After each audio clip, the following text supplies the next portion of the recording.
اس وقت یہ 2023 ہے اور یہ 20 جون ہے. آج ہم سود کے خاتمے کی پہلی سیڑھی پر بھی نہیں ہیں.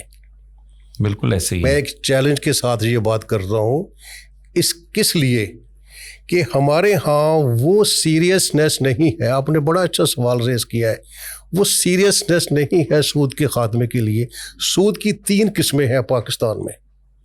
پہلا سود وہ ہے پاکستان کے ہر شہر کی ہر مارکیٹ میں کچھ تاجر کھلم کھلا سود کا بزنس کر رہے ہیں. ہماری نظر اس طرف نہیں جاتی.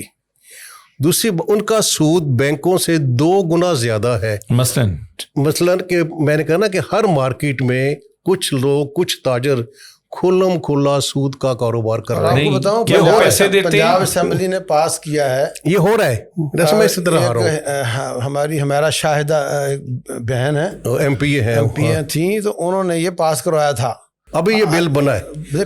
پہلی شکل کیا ہے, یہ جرم ہے, یہ اس وقت پہلی شکل. لیکن تو یہ سب سے پہلی بات اگر جرم ہے تو عمل درآمد تو سب سے میں پہلے تھوڑی سی اس کو آگے وضاحت کرتا ہوں. پہلی شکل وہ سود, دوسری شکل تجارتی بینکوں کا سود, تیسری شکل اسٹیٹ بینک کا سود. اسٹیٹ بینک کا پروفٹ 2021 میں تھا 1000 ارب. وہ کہاں سے آتا ہے؟ سود سے. میں جو آئیڈیا پروموٹ کر رہا ہوں کہ ہم کمرشل بینکوں کے تو پیچھے پڑے ہوئے ہیں.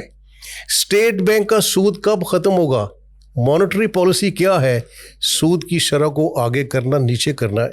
جو بات آپ نے کی ہے, میں نے سود کیسے ختم ہوگا؟ جو ہے نا میڈیویل ایج میں یورپ میں سود ختم ہوا تھا. وہاں قانون تھا کوئی آدمی سود کا کاروبار نہیں کرے گا.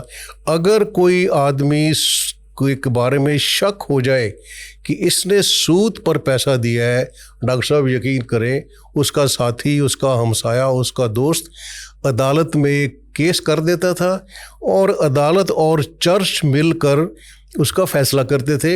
اور اگر یہ بہت اہم بات ہے, اور اگر ثابت ہو جائے کہ اس بندے نے سود کا کاروبار کیا ہے, اس کو کوئی آدمی اپنے محلے میں کرائے پر گھر نہیں دیتا تھا. عدالت میں اس کی گواہی قبول نہیں ہوتی تھی. اور جب وہ عیسائی مرتا تھا تو اسے مسیحی قبرستان میں دفن کرنے کی اجازت نہیں ملتی تھی. یعنی اتنا معیوب تھا, اتنا سختی تھی. ہمارے ہاں وہ سختی ہے ہی نہیں, صرف زبانی بات ہے. میں یہی کہہ رہا ہوں کہ اگر سود کا خاتمہ دینا, جیسے ڈاکٹر صاحب نے کہا, ابھی یہ پچھلی گورنمنٹ میں پنجاب گورنمنٹ نے قانون بنایا کہ سود کا کاروبار کرنا جرم ہے. کسی ایک بندے نے کورٹ میں کیس نہیں کیا کہ فلاں آدمی سود لے رہا ہے. سود کا کاروبار تو چل رہا ہے ملک میں, اور تاجروں میں چل رہا ہے. یعنی تاجر ایک طرف تو جلوس نکالتے ہیں کہ اسلامی نظام کا نفاذ کریں, اور دوسری طرف سود کا کاروبار ہو رہا ہے. اور جو ہمارے علماء حضرات بھی ہیں, ان کا سارا زور تجارتی بینکوں کے سود پر ہے. وہ یہ نہیں دیکھتے.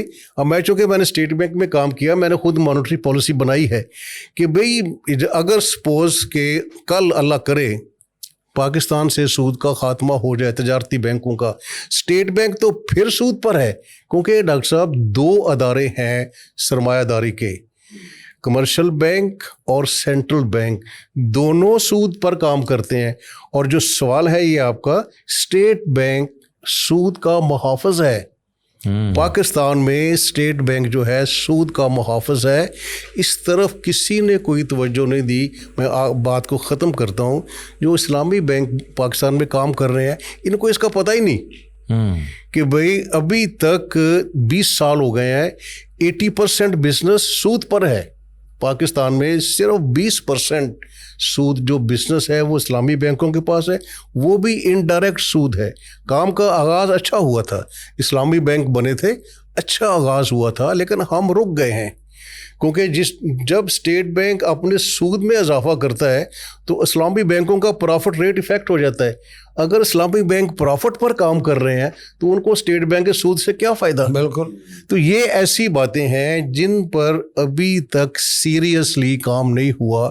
یہ پچھلے مہینے میرا ایک مضمون چھپا ہے ایک میگزین میں آپ کو بھیجوں گا.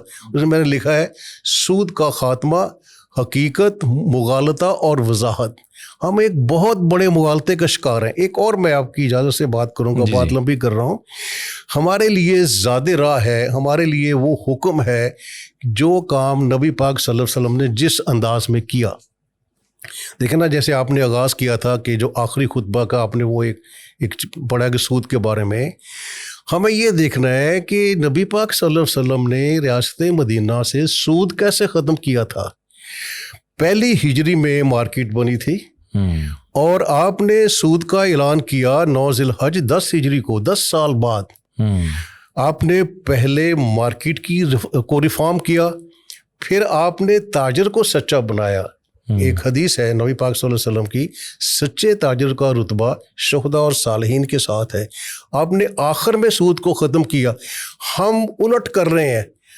ہمارا جو بزنس کا آپ جانتے ہیں کہ جو ہمارا تاجر ہے، بزنس ہے، وہ کیسا ہے، ہم نے کبھی اس کی طرف دھیان نہیں دیا.